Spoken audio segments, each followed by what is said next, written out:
Welcome back to Red Dwarf, the Promised Land. Well, that was a very Star Wars-y shot. Oh my god, he's knocking cat toys off the table. It turns out that they detected Starbug leaving the Iron Star before it exploded, and it turns out that the stone they had was a fake, and the real one does exist somewhere. A fresh scratching post, my king. Really? I've been in holes before and got out of it. Remember that radiation leak on Red Dwarf? It killed the entire crew, including me. But I got out of it. Back to Starbug, the rebels congratulate Lister on the safe landing. Ah, you guys. What are these ragamuffins like, eh? They are adorable. Anyway, Lister tells them he's working on how to get them out of this mess. Anything else? Yeah, one question. Giving birth. Why did you make it hurt? Why do we have to bathe? Wouldn't it be easier just to make us all non-stick? And male genitals, did you run out of time? Those are indeed good questions. Also not the first time that this show has taken a shot at male genitalia. Are you seriously telling me there were choices and someone said, that's the shape we're looking for, the last chicken in the shop look? What am I going to do?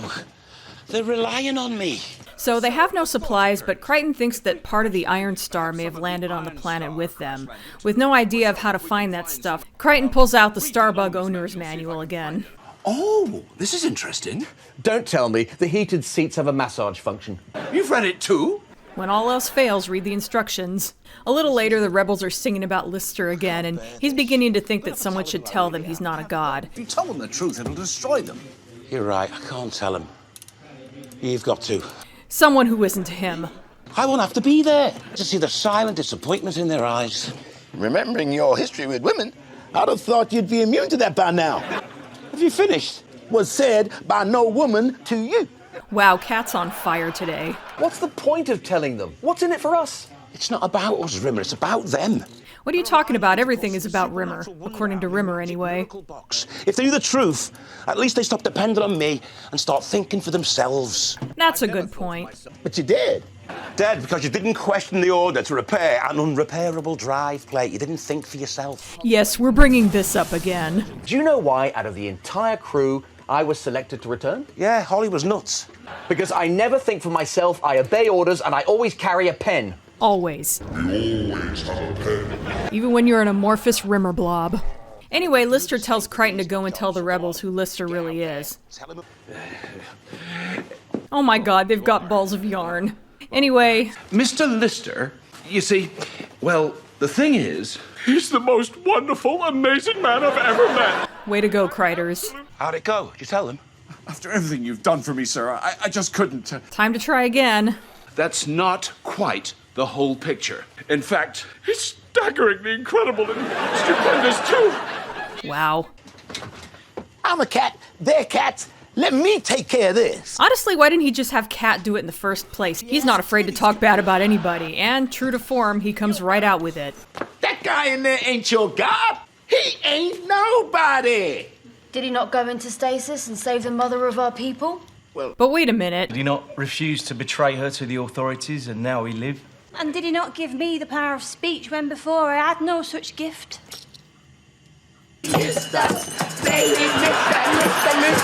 I love it. I honestly wondered if they'd ever address whether or not Cat realizes he owes his life to Lister. Even if it's just being played for laughs, I like that it happened. They've converted him! Why can no one criticize me? Yeah, if anyone can dress down Lister, Rimmer was practically born to play that role. Cometh the hour, cometh the man. Crichton, watch and learn. I'm cutting straight to the chase. You've devoted your lives to worshipping a faithless... But he gets interrupted by a huge chunk of wreckage from Iron Star, which miraculously bounces over them. Also, we learned something new about Starbug. Starbug is a hybrid, sir. We can switch to electric. Hovercraft mode. Engaging now. And off they go.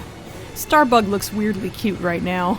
Also, the battery is low, and they don't know how far they're going to need to go, so Crichton suggests switching to eco mode and switching off all non-essential electricals. You mean me? Bye, Rimmer.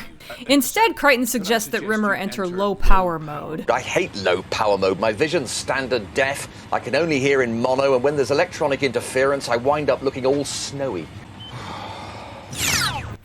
This is kind of a fun throwback in a way. Originally, the creators did consider having Rimmer be black and white, but they didn't do it because it would have been too much trouble at the time. So this is kind of a meta reference. Wow, look at him. He looks like an old movie you don't want to watch. But this is freaky, bud. It's like seeing a tortoise without its shell. Hello? I'm here. I can hear all this. I like how his voice is in a lower quality audio. That's a nice detail.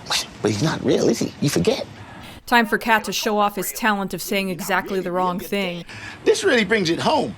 You're creeping me out. As the French philosopher René Descartes once said, I think, therefore I am. Even if he does end up sounding smart for a while. But you don't think, do you? You don't decide what you do. The computer in your light bee does all your thinking for you. Oh, sir, please, can you stop being so catty? And so now Rimmer is having an existential crisis. So it's not, I think, therefore I am. It's, the computer thinks, therefore I think I am. I've never actually thought about that before. And you're not thinking about it now. It's your light bee making you think you're thinking about it. I don't actually exist then, do I? And now the Ferals have found them and start shooting. Fire everything we have! And they come across a sandstorm. Boy, it really isn't their day, is it? Except that Lister's solution is to fly right into the sandstorm. Wow, that's like something out of season 6. Later on, they're basically just sitting in it, waiting for everything to blow over, no pun intended. Rimmer isn't doing so great. I'm wondering if I'm doing the right thing. What do you mean? Hanging on. Draining Starbug's battery. He feels like his existence is pointless and no one likes him. People like you.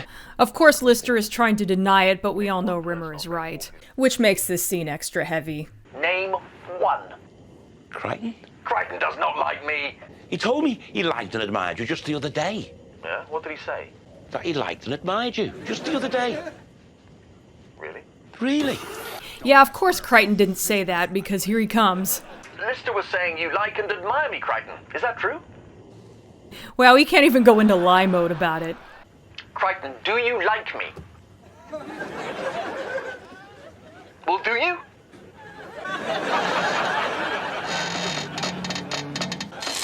If that'll be all, sirs, I think I'll go and change heads. I think I may just have ruined this one.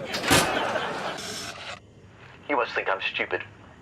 So Rimmer straight up unplugs himself and just kind of waits for his light bee to run out of power, which isn't going to take long, effectively attempting suicide.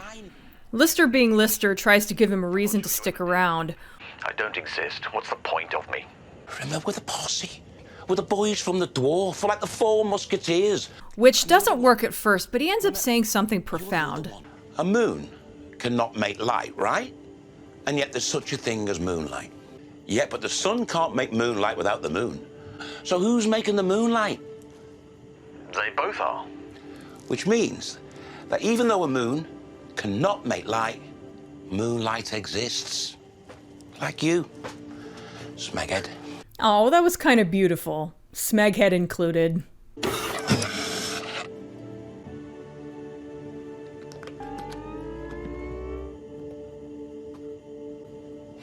The next morning, I love Cat's sleep mask. Time to wake up, sirs. The good news is that the storm has blown over, but there's also bad news. Well, the sandstorm has buried us alive. How buried are we, Crites? Well, permission to go on a recce, sir. And how are you planning on doing that?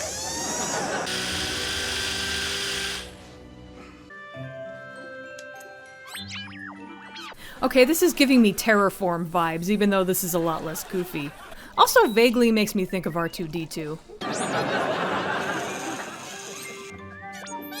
We're in the desert, sir. No question. How far down are we? We're buried alive. I'm about as down as it's possible to be. About 7 foot below ground level, sir. Sol interrupts to ask when the next miracle is going to be because he wants to make sure he doesn't miss it. Seriously, how cute are these little kitty rebels? I can't wait to see the next one. See you later, Holy Papadum. Once again, Lister wonders why the hell anyone can think he's a god. Well, it happened because of a random act of kindness when you refused to allow your pet cat to be put down. Who wouldn't have done that, though? Me. And me. And, as at the time I was programmed to obey all orders, me. Yeah, Lister really is the only person who would go into stasis for a pet. On this show, anyway. But then everything gets twisted, and 3 million years later, People are having religious wars in your name. Don't blame yourself, sir. That happens to gods a lot. Rimmer begins to think they should have just stayed on Red Dwarf, which gives him an idea. Crichton, stand here and stick your antenna through the drill hole. You want to listen to Hammond Organ FM at a time like this? I love that Hammond organ reference. Now see if you can contact Red Dwarf and get Holly on the screen. Transfer original Holly's last saved backup file into your CPU. Holy crap, why didn't they just do that in the first place? Because you'll inherit everything the old Holly acquired over the 3 million years he was alone in deep space. I'll become as brilliant as he must have been. I accept your suggestion. If he's back to his original self, he'll know who we are and help us. Downloading backup files. I like the Windows progress bar. What's happening, dudes? Yay, Holly's back. Okay, what's the plan? I take one of Red Dwarf's thermonuclear mining torpedoes and I blow up the moon and you'll be thrown clear in the blast. Well, that's an idea. Look, Holly, I know we're in a tight spot here, but I don't need to do anything crazy. It's a bit late saying that now. Well, I've already fired off the torpedo. Good thing they have Holly's help, isn't it? And I think I've got everything absolutely spot on. Oh no, I missed.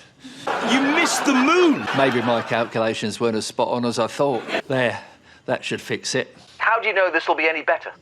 Well, this one's definitely going to hit the moon, so at least it won't be as embarrassing as the last one. Here it comes.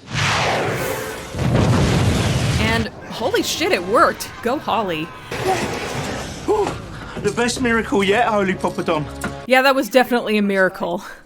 Just thought I'd check in. Did anyone survive? We all did, Hol. No way. And they're finally on their way back to Red Dwarf. Let our hearts sing on this joyous day. Suggest you plug into me, sir, until we can get you powered up again. Wait, if Rimmer could be plugged into Crichton, why didn't they just do that in the first place instead of having him use extension cords? I feel like maybe Crichton did that on purpose. Back on Red Dwarf.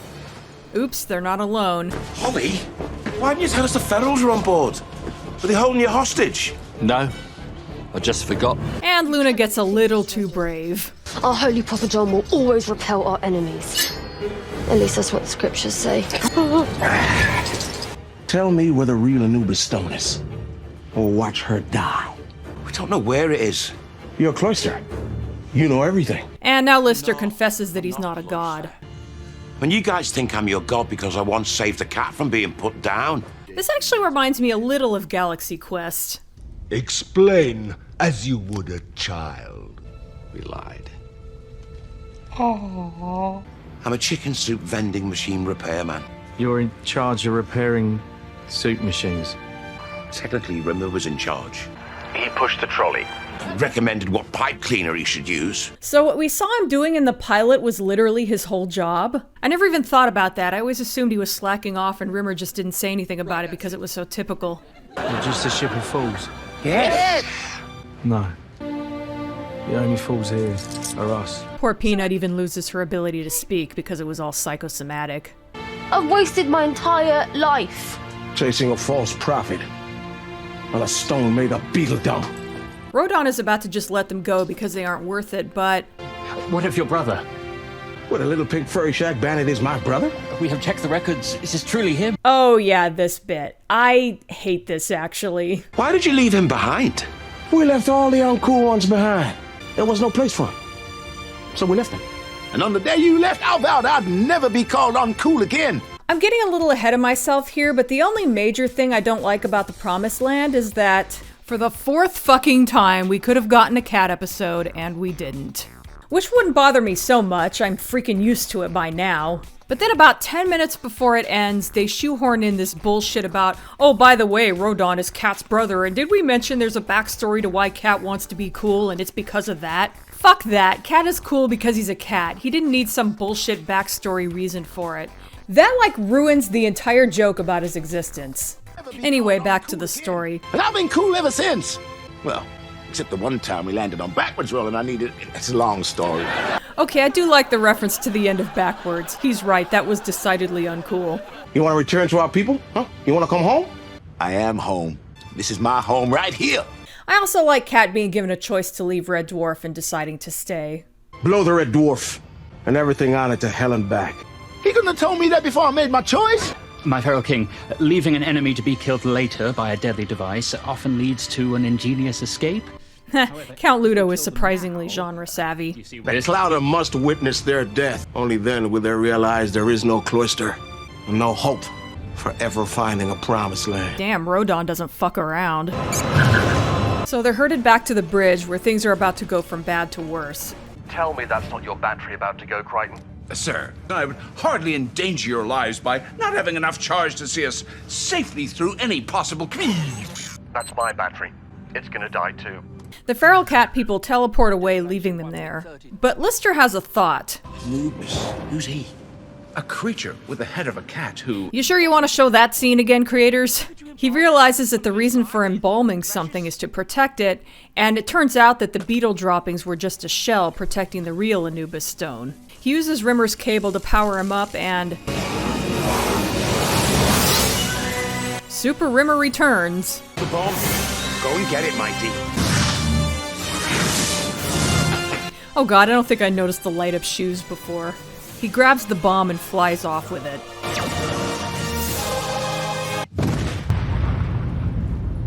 I can't believe he's gone. Okay, I didn't like him, but I like not liking him. Who am I gonna not like now? It's left such a hole. I feel like Cat sums up everyone's feelings about Rimmer here. But of course he's not dead, and oh my god, I just noticed the codpiece. Every time I look at this outfit, I notice some new silly detail that I didn't before. Rimmer, we thought you were dead. I'm already dead. I'm proud of it. A smeghead by day, a superhero by night. A super smeghead by night. Now Lister has a plan, so off they go on Starbug.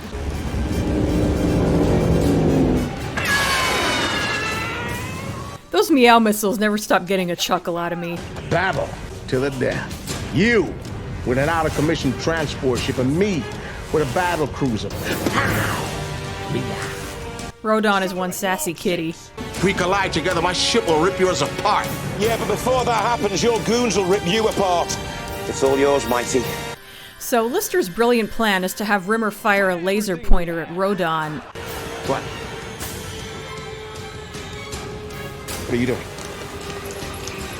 What's the matter with you? And it works. He does save the rebels in the end. I think some people need taking home. Bless you, Lister. It's a pleasure, my son. But it turns out that Crichton's battery is permanently dead. It can no longer hold a charge. But again, Lister has an idea. The Anubis stone? You can't use that on him. I need it. If I don't recharge, I'll lose all my superpowers. All great superheroes always put the needs of other people before themselves. Not all superheroes. The funny thing is, there have been a million subversive takes on superheroes, so there are probably real examples Rimmer could have named. What about the Fickle Four, who save only those wearing designer clothes? Or Dr. Dodgy, who saves people, but first asks them to step behind a curtain and remove their underwear? Frankly, I like Rimmer's take better. I wouldn't mind a show about the Fickle Four or Dr. Dodgy. I knew this was too good to last. But yeah, good on Rimmer. He actually does something selfless for possibly the first time ever. What happened? Long story short, I sacrificed myself and saved the day. How do you feel about that, Mr. Smart Alec? But at least he can lord it over him. The cats are finally free. It's late 2020 as I'm making this, so as an American I can relate. Hey, so where will you go now? Go? Now that you know Fuchsia, the promised land, does not exist. What do you mean it doesn't exist? It's supposed to be Earth, they just gave it the wrong name. No, it's not Fuchsia, it's Fiji. Holly, plot a course for Fiji. Whatever. Promised Land is not a planet, brother. It's a place in your heart. They probably wouldn't have gotten back to Earth in their lifetime anyway. So the real Promised Land is the friends they made along the way. Thank you. Also, for introducing him to us. They worship Rimmer now. Rimmer, Arnold Rimmer, Rimmer, Rimmer. Not to be too picky, but I feel like they should be saying Rimsy. Then again, maybe that doesn't roll off the tongue as well in a song. I'm a god! I guess you finally got that lucky showbiz break after all.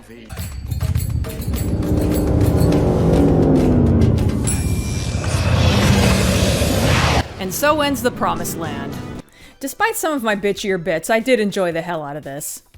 You know, after all this time, I was worried that finally seeing the cat people would be anticlimactic, but it worked. Hard to say if this was better than Identity Within, because that was going for a totally different tone, though it was actually about cats, so it's got that going for it. But The Promised Land is a great entry in its own right. They really went all out with the cat gags. One could argue that humans acting like cats is a cheap laugh, but it's one of the things in Red Dwarf that I always look forward to. And there was a lot of that here. It was especially funny when Rodon did it, since he was convincingly threatening most of the time. The only bit that pushed it a little too far for me was the giant scratching post, but it was only on screen for a few seconds. Also, this is the first time we've seen any cat people other than Cat, who didn't turn out to be polymorphs, since the Cat Priest in Waiting for God, and The Promised Land really does feel kind of like a sequel to that, down to it being more about Lister than Cat. I have to admit, though, that I do like seeing a continuation of Lister's part in the cat people's past, since it weighed so heavily on him in Waiting for God. He didn't exactly apologize for inadvertently causing their wars and hardships, but he did help them out, and he came clean about his lack of godliness, something he didn't do with the Cat Priest in Waiting for God. But yeah, again, like Waiting for God, this really wasn't a cat episode, and I hated that they tried to pretend it was for like 2 minutes. It felt like they were throwing me the smallest bone they could find on their plate. I know Red Dwarf plays fast and loose with continuity, so I try not to be too bothered by it when they retroactively change a past event. But I preferred Cat's origin from Waiting for God, where he wasn't even born yet when the other cats left. He was the only child of a couple that was left behind because one couldn't walk and the other was insane. Mainly because it's a very dark part of nature that actually happens with some wild animals. And I can see a race of people who tend to be self-centered intentionally thinning the herd like that. The idea that they left anyone behind who was uncool is just kind of a shallow joke, and like I said, Cat didn't need a reason to be cool in the first place. I guess the whole thing just feels like something that was forced in at the last minute. Not to mention that for Rodon to be alive, you'd have to ignore the fact that the Dwarfers went into stasis for a couple hundred years between seasons 5 and 6. Now, some people have looked at those moments in seasons 11 and 12 where Cat is suddenly self-conscious about his coolness and have linked that to this.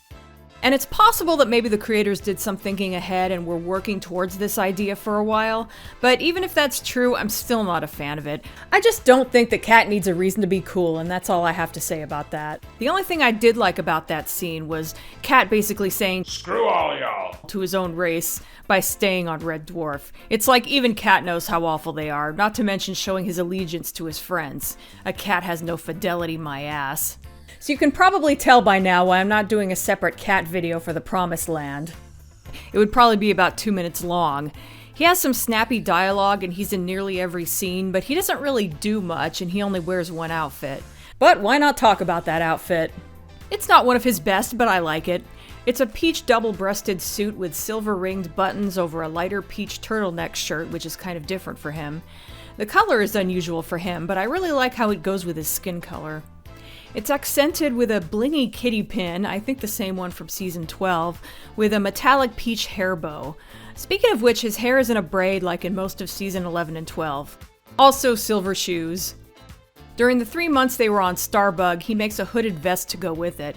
Metallic peach and silver horizontal stripes with a pale pink fur trim on the hood.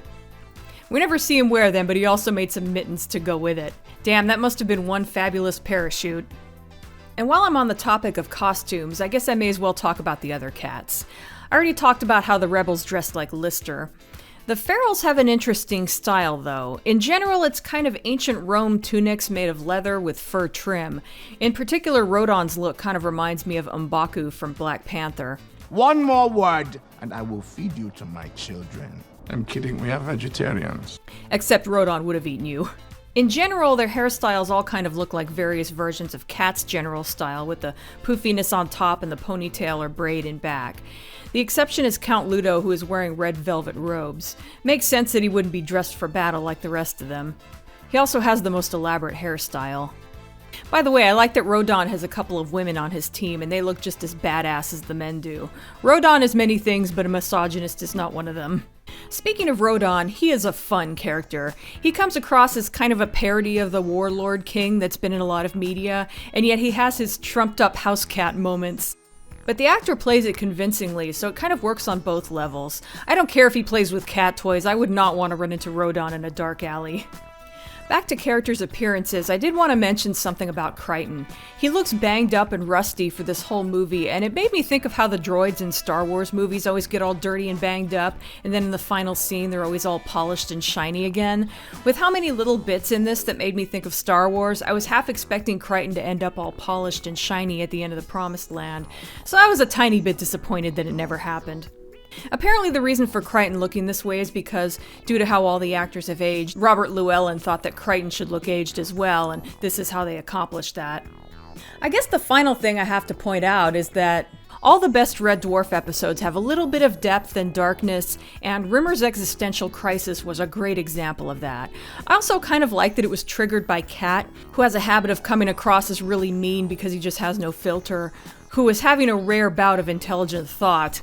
And at his lowest point, Rimmer unplugs himself and waits for his power to run out, effectively attempting suicide. And naturally, it's Lister who talks him down with some great poetic symbolism involving moonlight and the sun. By the way, apparently that's why two of the cats were named Luna and Sol, or Moon and Sun. There was a theme there.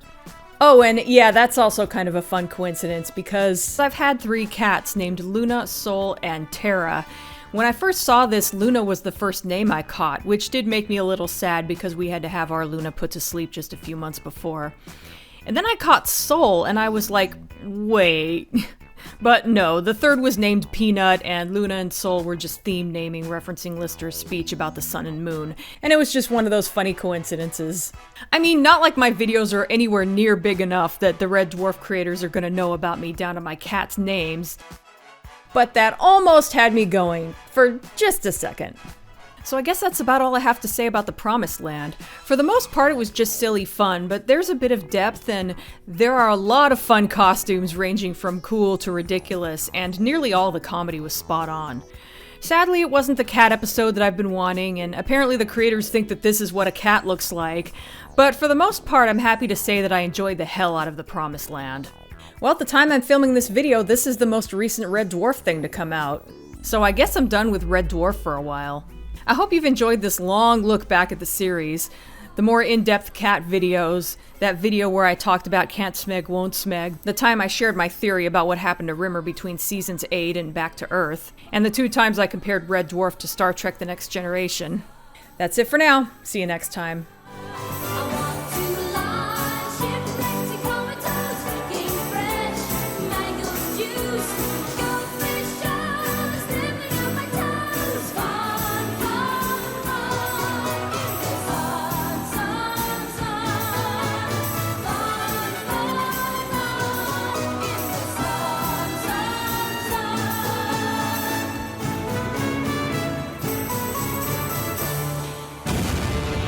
Anything, I will answer any question. Okay.